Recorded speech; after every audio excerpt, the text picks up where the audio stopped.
और अब सबसे बड़ा सवाल यह भी है कि जब कीव पर बमबारी होती है तो ज़ेलेंस्की कहां छुपकर जान बचाते हैं?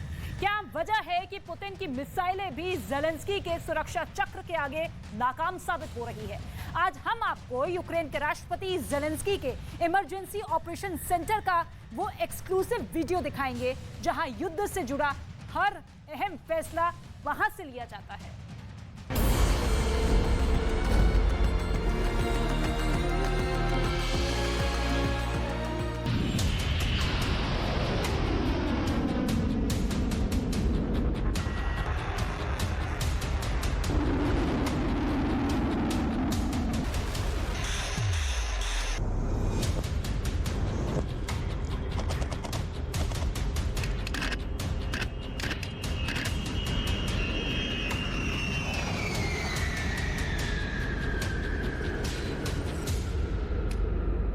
जंग के दौरान कहां रहते हैं ज़ेलेंस्की?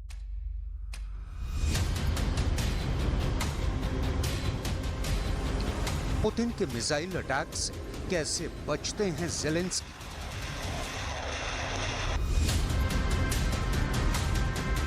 कहां है ज़ेलेंस्की का presidential emergency operation centre? Zelensky के बंकर का पहला वीडियो।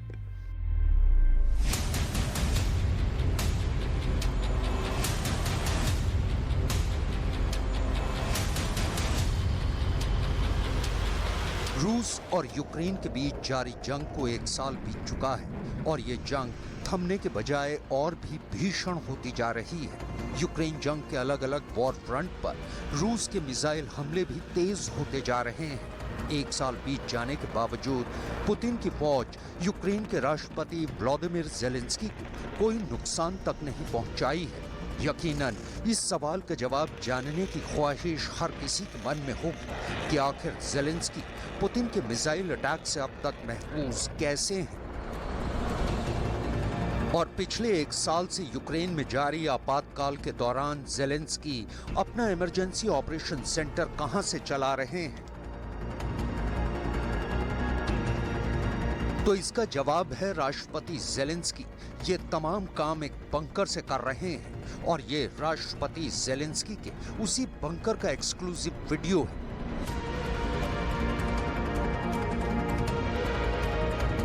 टेबल पर रखा एक फाइटर जेट का शोपीस, एक जंगी युद्धपोत का मॉडल। हाल ही में ज़ेलेंस्की ने पूरी दुनिया को अपने उस छोटे से बंकर से रूबरू करवाया जहां से वो अपना इमरजेंसी ऑपरेशन सेंटर चला रहे हैं। इस बंकर में उनका वर्किंग टेबल रखा है और इसके साथ ही उनका एक छोटा सा बेडरूम है जिसके साथ एक छोटा बाथरूम अटैच है।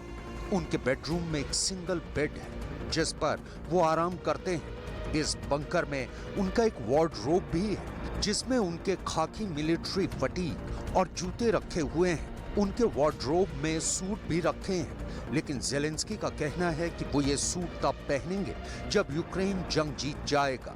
राष्ट्रपति ज़ेलेंस्की के मुताबिक 24 फरवरी 2022 से वो इसी बंकर में रह रहे हैं। आइए अब आपको बताते हैं कि आखिर राष्ट्रपति ज़ेलेंस्की का ये बंकर है कहां, जहां वो पिछले 1 साल से अपने परिवार यानी अपनी पत्नी ओलेना ज़ेलेंस्का, बेटी अलेक्जेंड्रा और बेटे किरिल से दूर अकेले रहते हैं।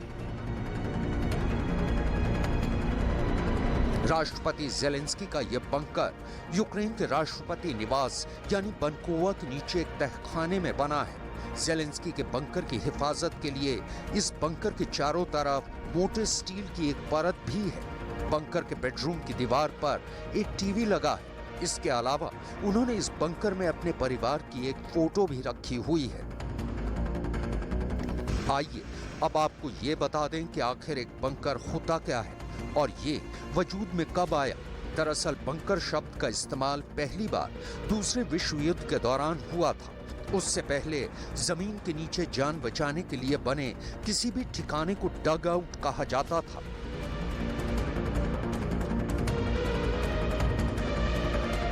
बंकर शब्द का इस्तेमाल भूमिगत ठिकाने के लिए किया जाता है। बंकर एक तरह से जमीन के नीचे बना घर होता है। इसकी दीवारें कई फीट मोटे कंक्रीट की बनी होती हैं। इसके अलावा बंकर की दीवार के बाहर कई इंच मोटे लोहे की परत भी होती है। बंकर में कई दिनों का राशन और हथियार स्टोर करके रखे जा सकते हैं।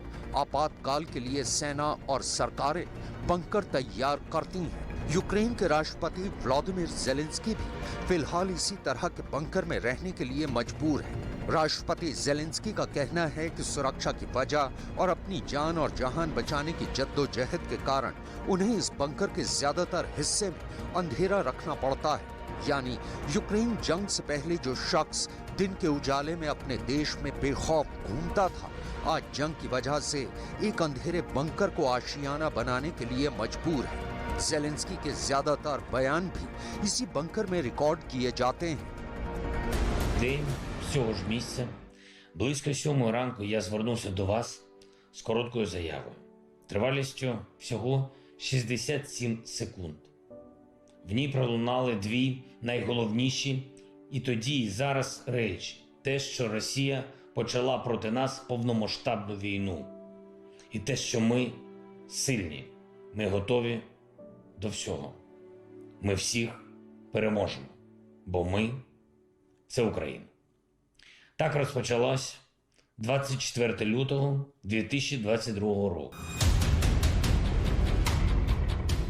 पश्चिमी मीडिया की रिपोर्ट्स के मुताबिक राष्ट्रपति ज़ेलेंस्की जंग की शुरुआत में अपना ज्यादातर वक्त अपने इसी बंकर में बिताने के लिए मजबूर थे। वो रात में सिर्फ 2 घंटे ही सोते थे और 3 से 4 दिन में एक बार बंकर से बाहर निकलते थे। राष्ट्रपति ज़ेलेंस्की का कहना है कि इस बंकर में रहते हुए उन्हें अपने परिवार की कमी जरूर खलती है, लेकिन फिलहाल इस बंकर में रहने के अलावा उनके पास दूसरा कोई और रास्ता भी नहीं है। Коли не заспокоїмось, доки російські вбивці не понесуть заслужену кару. Кару Міжнародного трибуналу, суду Божого, наших воїнів або всіх їх разом узятих. Вирок очевидний. 9 років тому сусід став агресором. Рік тому агресор став палачем, мародером и террористом. लेकिन जिस तरह से अब अमेरिका समेत दूसरे देशों के राष्ट्रपति और दूसरे बड़े राजनेता लगातार यूक्रेन आ रहे हैं, तो उनसे मिलने के लिए राष्ट्रपति ज़ेलेंस्की अपने बंकर से बाहर निकलते हैं। इसके अलावा वो वक्त वक्त पर इसी बंकर से अपने भाषणों के जरिए यूक्रेन के लोगों की हौसला अफजाई भी करते रहते हैं।